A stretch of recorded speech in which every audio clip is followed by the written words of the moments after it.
Hello dear student and parents. Corona lockdown का एक और दिन, लेकिन आप तैयार हो जाइए एक फिर से नई कहानी के लिए।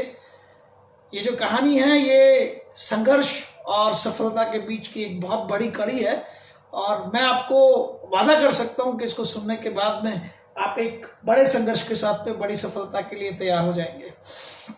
नॉर्थ अमेरिका का एक कंट्री है चिली, और चिली में डेमोक्रेसी है। मिस्टर एंदे वहाँ के प्रेसिडेंट हैं, बहुत अच्छी तरीके से अपना शासन चला रहे हैं, is working good. But church उनसे थोड़ा सा नाराज है, अमेरिका भी उनसे थोड़ा सा नाराज है। वहां के मिलिट्री जनरल है पिनोशे, तो चर्च अमेरिका पिनोशे के साथ मिलकर 1973 एग्जैक्ट डेट की बात करूं तो 11 सितंबर 1973 में एक षड्यंत्र पूर्वक सत्ता परिवर्तन कर देते हैं और एंदे को सत्ता से पदच्युत कर देते हैं, सत्ता से हटा देते हैं और मिलिट्री जनरल पिनोशे वहां सत्तासीन हो जाते हैं। तो एक षड्यंत्र पूर्वक डेमोक्रेसी की जगह पर अब क्या है, मिलिट्री रूल है। और इस पूरे के पूरे मिलिट्री कूप में, इस पूरे षड्यंत्र में जनरल पिनोशे के साथ एयरफोर्स के जो जनरल थे मिस्टर बैशले, वो उनका साथ नहीं देते।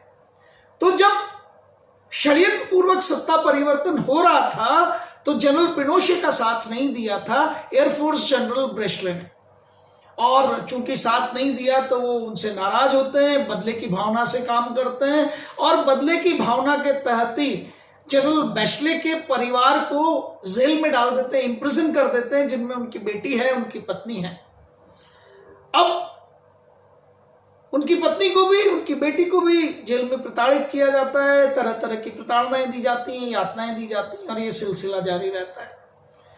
1973 से लेकर 1988 तक जनरल पिनोशे अपना शासन चलाते हैं, कंट्रोल्स बेटर से बेटर उनके होते चले जाते हैं और 88 में उन्हें ये फील होता है कि मुझे एक रेफरेंडम करवाकर ये जो मेरा मिलिट्री रूल है इसे एक स्यूडो डेमोक्रेसी में कन्वर्ट कर देना चाहिए, क्योंकि लंबा समय हो चुका है और मेरे कंट्रोल सब ठीक है।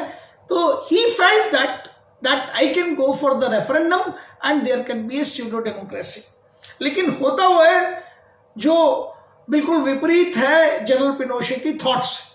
रेफरेंडम में जनरल पिनोशे हार जाते हैं और उन्हें सत्ता से हटा दिया जाता है और अब वापस से चिली में डेमोक्रेसी अप्लाई हो जाती है। तो 1973 से 1988 तक मिलिट्री रूल है और 88 में वापस से डेमोक्रेसी आ जाती है और ये डेमोक्रेसी कंटिन्यूड है। अब देखिए कि ये कंटिन्यूड डेमोक्रेसी 2006 में कहां पहुंचती है और संघर्ष से सत्ता और सफलता का, जिसे कहते हैं कि आनंद जिसे कहा जा सकता है, वो कैसे मिलता है वो बताता हूं आपको। तो 73 में याद कीजिए प्रताड़ित किसे किया गया था, ब्रेशले, जनरल ब्रेशले, उनकी बिटिया को। 2006 में यही बिटिया चिली में प्रेसिडेंशियल इलेक्शन फाइट करती है और उस प्रेसिडेंशियल इलेक्शन को जीत जाती है और प्रेसिडेंशियल इलेक्शन को जीतने के बाद में चिली की प्रेसिडेंट बन जाती है। तो 73 से प्रारंभ होने वाला ये संघर्ष 2006 तक जाकर सफलता में बदलता है और बड़ी सफलता में बदलता है।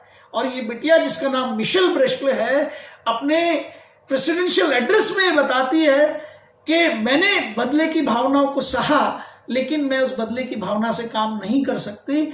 मुझे जो काम करना है वो प्रेम की भावनाओं के साथ करना है and I will do that. तो अब समझिए कि बड़ी सफलता के लिए संघर्ष कितने बड़े होते हैं। तो यदि हम सब ये चाहते हैं कि हमें भी बड़ी सफलता मिले तो ये निश्चित है कि संघर्ष तो हमें भी बड़े ही करने होंगे। तो हम सब लोगों को बड़ी सफलता के लिए, बड़े संघर्ष करने के लिए तैयार हो जाना चाहिए। आप, मैं और पूरा देश का, पूरी दुनिया इस समय संघर्षरत है। कोरोना जैसा एक अदृश्य शत्रु हमारे सामने खड़ा हुआ है, लेकिन चूंकि हम संघर्ष कर रहे हैं ना, इसलिए हम निश्चित तौर पर जीत भी जाएंगे, हमें सफलता भी हासिल हो जाएगी। लेकिन संघर्ष में एक ही चीज का ध्यान रखना है कि हम घर की चार दीवारी में रहें, सोशल डिस्टेंस को मेंटेन कर लें और फिर कोरोना से जीत जाएं। फिर से मिलूंगा इसी तरह की नई स्टोरी के साथ आप लोगों से। तब तक के लिए शुक्रिया एवं धन्यवाद। Thank you.